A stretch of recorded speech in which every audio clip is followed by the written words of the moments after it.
Hi, I'm Rachel Derry, Director of Communication and Outreach for Gem Legacy, and I am here on the ground in Arusha, Tanzania, supervising all of our COVID-19 relief efforts in East African mining communities for the duration of the pandemic.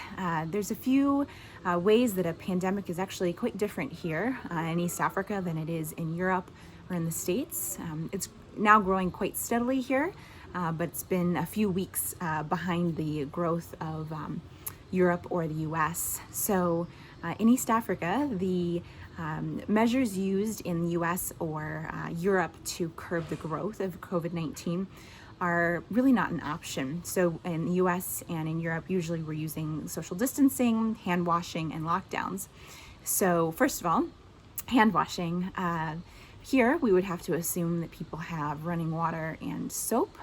Running water is not a normal thing to have for most families, the majority of East African families who live at the poverty level or below.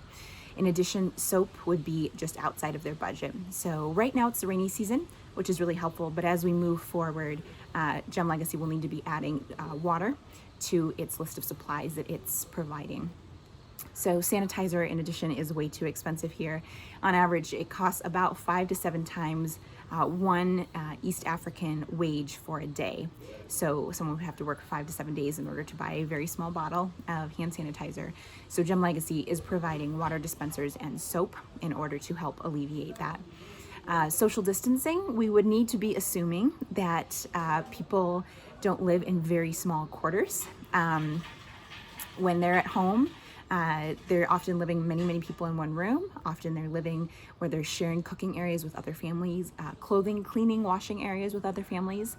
And so in the slums of the larger cities of East Africa, social distancing really is not feasible. And thirdly, a lockdown. A lockdown meaning that non-essential businesses would be closed. Most East African families, those at the poverty level or just below, when they go to work each day, they are going to work in order to be able to buy food for their family, either that night or for the next day. So when families are living so day to day like that, a lockdown means that they will actually starve even before coronavirus would hit them. So a father would much rather go to work and risk getting coronavirus than not go to work and ensure that his family starves. So there's just a few reasons why a pandemic and the measures needed to curb it are very different here. So Gem Legacy's efforts are really three-pronged. First of all, we're supporting artisanal mining communities. Artisanal, we're classifying as those who don't have access to outside funding. So these are really usually farmers who found gemstones while they were farming, and now they're miners. So they're mining farmers or farming miners. And so since gem buyers have not traveled to East Africa to buy their gemstones for 6 to 12 weeks, depending upon if they're from Europe, UK, US, or Asia, these miners now have a lot of gemstones to sell, but buyers are not here to buy them in bulk like they usually are. And so the supply chain has literally stopped. And so they need to be able to feed their families until their business picks up again. So we are sponsoring mines for $250 a mine. We are supporting all of the families that are usually dependent on that mine for selling gemstones and then being able to buy food. And that is a well-rounded holistic meal that should feed them for about a month. In addition, that's a water dispenser and soap. And with each food delivery, we're bringing also CDC guidelines for prevention and awareness of coronavirus, since awareness is very hard to spread here, since most of those families at poverty level or just below don't have access to a TV, smartphone, or radio.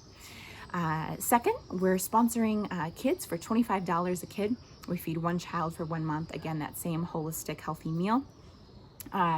These are either kids who are living in an orphanage or kids who are highly at risk of starvation. They may be orphans. They may just have father or parents who are disabled or mental issues. There are also some alcoholic issues and some kids who just don't have a home. And so we're identifying those through local schools and the administrators who are bringing them to our attention. And our third prong is that sanitation and awareness. So every food delivery comes with soap and a water dispenser. Like I said, when we're out of the rainy season, we'll also need to be providing water and those CDC guidelines for prevention and awareness. We'll also be moving towards supplying masks for each child and all of those artisanal mining food deliveries. Since social distancing isn't so much a option, we're hoping that face masks will help to alleviate those effects. So Gem Legacy is committed to its artisanal mining communities in the good times and in the bad, and so we are here making sure that they are going to make it through this challenging season until gem buyers are ready to buy again and appreciate their beautiful gemstones. Thank you.